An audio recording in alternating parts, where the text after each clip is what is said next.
நம்ப முடியல. இந்தியாவிலே இந்த சாதனைய ஒரு தமிழ் சேனல் பண்ணியிருக்கு. 3 கோடி சப்ஸ்கிரைபர்கள். இது நம்ம புதுக்கோட்டை கிராமத்து பசங்க கதை. இன்டர்நெட் இல்லாம மரத்து மேல ஏறி வீடியோ போட்டவங்க எப்படி உலக சாதனை படைச்சாங்கன்னு அடுத்த 50 செகண்ட்ல தெரிஞ்சுக்கலாம். நம்ம எல்லாரும் விரும்பி பார்க்குற சேனல் வில்லேஜ் குக்கிங் சேனல்.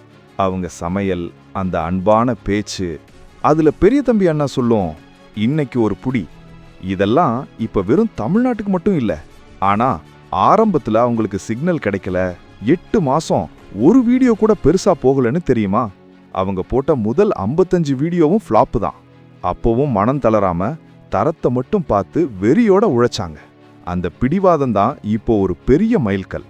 இந்தியாவின் முதல் 3 கோடி சப்ஸ்கிரைபர்களை தொட்ட குக்கிங் யூடியூப் சேனல் அப்படிங்கிற சாதனைய நம்ம தமிழ் சேனல் தான் பண்ணியிருக்கு. உலக டாப் 10 குக்கிங் சேனல்ல இவங்க தான் 4வது இடத்துல இருக்காங்க. புதுக்கோட்டை சின்ன வீரமங்கலம் கிராமத்துல ஆரம்பிச்ச இந்த சேனலோட வளர்ச்சி சும்மா இல்ல. ராகுல் காந்தியே வந்து சமைச்சதும், அதுக்கப்புறம் ஒரு வாரத்துல 1 கோடி சப்ஸ்கிரைபர்ஸ் வந்ததும் எல்லாம் ஒரு தனி கதை. அவங்க வெற்றிக்கு பின்னாடி இருக்கிற ஒரே ஃபார்முலா என்ன தெரியுமா? பொறுமை, முயற்சி, தன்னம்பிக்கை. இதை அப்ளை பண்ணா எங்க இருந்தும் உலக சாதனை பண்ண முடியும்னு நிரூபிச்சிருக்காங்க. இப்போ அமெரிக்காவில இருந்து கூட பாராட்டுகள் குவியுது. அவங்க சொன்ன மாதிரி எங்க இருக்கோம் என்பது முக்கியம் இல்ல, என்ன பண்றோம் அப்படிங்கிறது தான் முக்கியம். இந்த வெற்றி நம்ம கிராமப்புற இளைஞர்களுக்கு ஒரு மிகப்பெரிய நம்பிக்கை.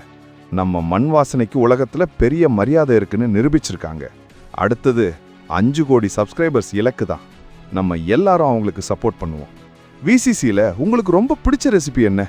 இல்லனா அந்த இன்னைக்கு ஒரு பிடி டயலாக்கை கேட்டதும் உங்களுக்கு என்ன தோணும்? காமெண்ட் செக்ஷன்ல சொல்லுங்க. இந்த வீடியோ பிடிச்சிருந்தா லைக் பண்ணிட்டு நம்ம சேனலுக்கு சப்ஸ்கிரைப் பண்ணுங்க.